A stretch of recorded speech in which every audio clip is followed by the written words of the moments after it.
दोस्तों, आज की भाग दौड़ भरी ज़िंदगी में जो चीज़ें हमें खानी चाहिए वो हम नहीं ले पा रहे हैं, जिससे हमारा इम्यूनिटी सिस्टम कमज़ोर हो जा रहा है और अनेक बीमारियों से ग्रसित भी होते जा रहे हैं हम।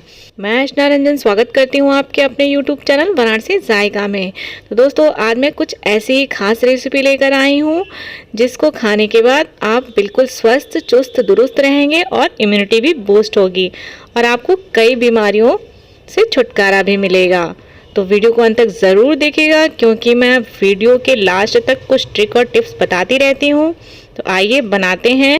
दोस्तों, वीडियो को लाइक शेयर सब्सक्राइब करना बिल्कुल मत भूलिएगा, वो भी बिल्कुल फ्री में, और बेल आइकन ज़रूर दबा दीजिएगा जिससे आने वाली वीडियो की नोटिफिकेशन आप तक सबसे पहले पहुँचे। तो चलिए बनाते हैं ये इम्यूनिटी बूस्टर रेसिपी। तो यहाँ पे हमने 100 ग्राम के करीब गोंद ले लिया है, ये बबूल का गोंद है। और यहाँ 100 ग्राम के करीब ही पॉपी सीड ले लिया है, जिसे खसखस भी कहते हैं। तो आइए अब हम एक पैन को गरम कर लेते हैं। पैन गरम करने के बाद हम इसमें गोंद को 5 मिनट तक भून लेंगे। वैसे तो गोंद का यूज़ हम बिना भुने भी कर सकते हैं, लेकिन ये हमारे दांतों के लिए बहुत ही ज़्यादा हार्मफुल हो सकता है क्योंकि दांतों में ये चिपक जाते हैं और हमें निगलने नहीं देते हैं और इसके सारे पोषक तत्व हमें मिल नहीं पाते हैं। इसके लिए हमें 5 मिनट भूनना बहुत ही ज़रूरी है। दोस्तों, आप गोंद के फ़ायदे के बारे में जानेंगे तो बिल्कुल चौंक जाएंगे। गोंद का प्रयोग गर्भवती महिलाओं और धात्री महिलाओं के लिए बहुत ही फ़ायदेमंद है। धात्री महिलाएं वो होती हैं जो बच्चे को दूध पिलाने की अवस्था में होती हैं, यानी स्तनपान कराने वाली माताओं के लिए। और ये बढ़ते बच्चों के लिए तो बहुत ही फ़ायदेमंद है। इनसे शारीरिक विकास, हड्डियों का विकास, मानसिक विकास बहुत ही तेज़ी से होता है। तो हमें अपने बच्चों को ये चीज़ ज़रूर देना चाहिए किसी न किसी रूप में। वृद्धावस्था में तो वैसे ही हड्डियां कमज़ोर हो जाती हैं दोस्तों, तो ये वृद्धों के लिए बहुत ही एकदम रामबाण रेसिपी है। तो देखिए, ये बहुत ही अच्छे से भुनने लगा है। अब जब भुनने लगेगा तो ये गोल गोल बिल्कुल दाने जैसे हो जाएंगे, खिले खिले। तो देखिए, मैं आपको दिखाती हूँ, ये अब बहुत ही परफेक्ट बिल्कुल भून चुका है। तो हम इसको निकाल लेंगे किसी थाली में या प्लेट में और दोबारा से कढ़ाई को साफ़ करके चढ़ा देंगे। तो देखिए, अब हम पॉपी सीड को भी इसी तरीके से फ्राई कर लेंगे। दोस्तों, आजकल लोग बस खसखस का यूज़ मसालों में ही करते हैं और इसके फ़ायदे के बारे में जानेंगे तो आप इसके लिए भी चौंक जाएंगे। इसमें एक सबसे बड़ी खासियत होती है दोस्तों कि ये हृदय से संबंधित जितनी बीमारियां हैं उसके लिए ये बहुत ही रामबाण इलाज है। ये हड्डियों को भी स्वस्थ रखता है, मस्तिष्क को भी स्वस्थ रखता है और सबसे बड़ी बात है, ये महिलाओं में प्रजनन क्षमता में सुधार करता है। तो है ना इसके कितने खासियत। तो देखिए, जब ये सारे दाने बहुत ही अच्छे से फूट के बिल्कुल देख रहे हैं किस तरीके से ये सारे दाने फूट रहे हैं बहुत ही अच्छे से। तो देखिए, अब ये सारे दाने बहुत ही अच्छे से फूट चुके हैं, तो हम इसको निकाल देंगे। इसकी यही पहचान है कि अब ये पॉपी सीड भून चुका है।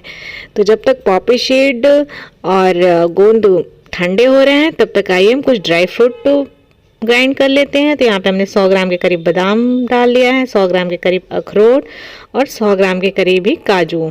दोस्तों, हम अपने अकॉर्डिंग किसी भी ड्राई फ्रूट को कम या ज़्यादा कर सकते हैं या स्किप भी कर सकते हैं या एक्स्ट्रा ड्राई फ्रूट मिला भी सकते हैं। तो देखें, यहाँ पे हम 50 ग्राम के करीब तरबूज का बीज भी डाल के बहुत ही अच्छे से ग्राइंड कर लेंगे इसे, या तो आप थोड़ा सा दरदरा भी रख सकते हैं। तो अब आइए देखते हैं, ये बहुत ही अच्छे से फाइन पाउडर बन के रेडी हो चुका है। दोस्तों, जैसे कि हमने पहले भी कहा था कि आप थोड़ा सा दरदरा भी रख सकते हैं। तो अब हम इसे एक प्लेट में निकाल लेंगे।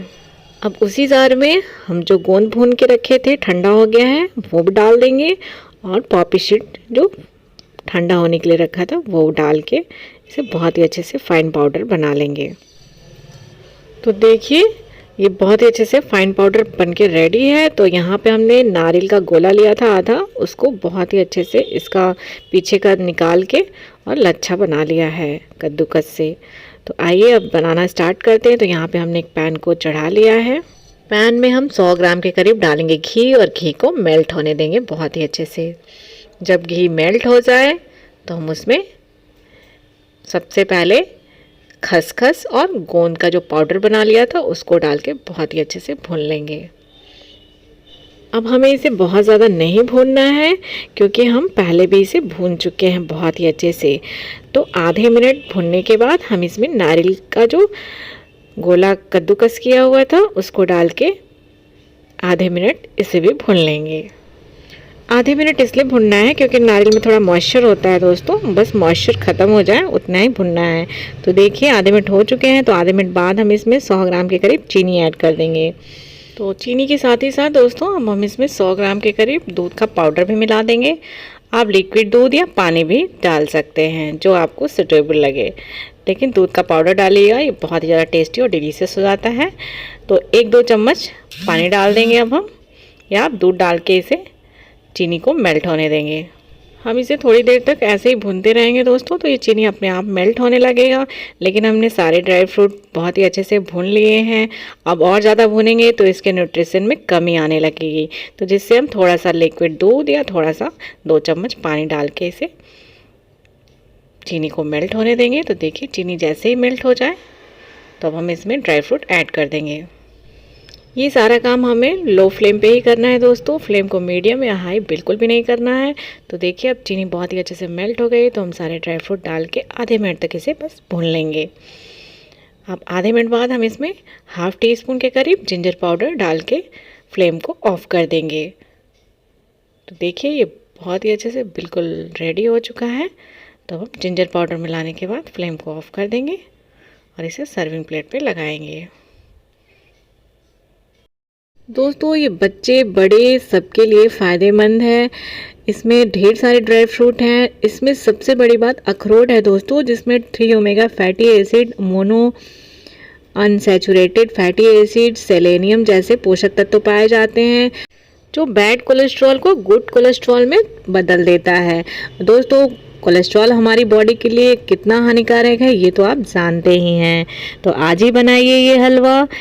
इसे लड्डू के रूप में भी बना के आप खा सकते हैं, बहुत ही इजीली बन जाता है। तो ये रेसिपी कैसी लगी दोस्तों हमें कमेंट बॉक्स में ज़रूर बताइएगा। बेल आइकॉन ज़रूर दबाइएगा और वीडियो को लाइक शेयर सब्सक्राइब करना बिल्कुल मत भूलिएगा, वो भी बिल्कुल फ्री में। तो दोस्तों ऐसे ही कुछ मज़ेदार रेसिपी और इम्यूनिटी बूस्टर रेसिपी हमने इसके पहले भी एक वीडियो डाली थी, आप उस पर जाके ज़रूर देखिएगा, आपको बहुत ही फ़ायदेमंद होगा। तो मिलते हैं ऐसे ही कुछ मज़ेदार ट्रिक और टिप्स के साथ नेक्स्ट रेसिपी में। तब तक के लिए take healthy, be healthy, bye bye.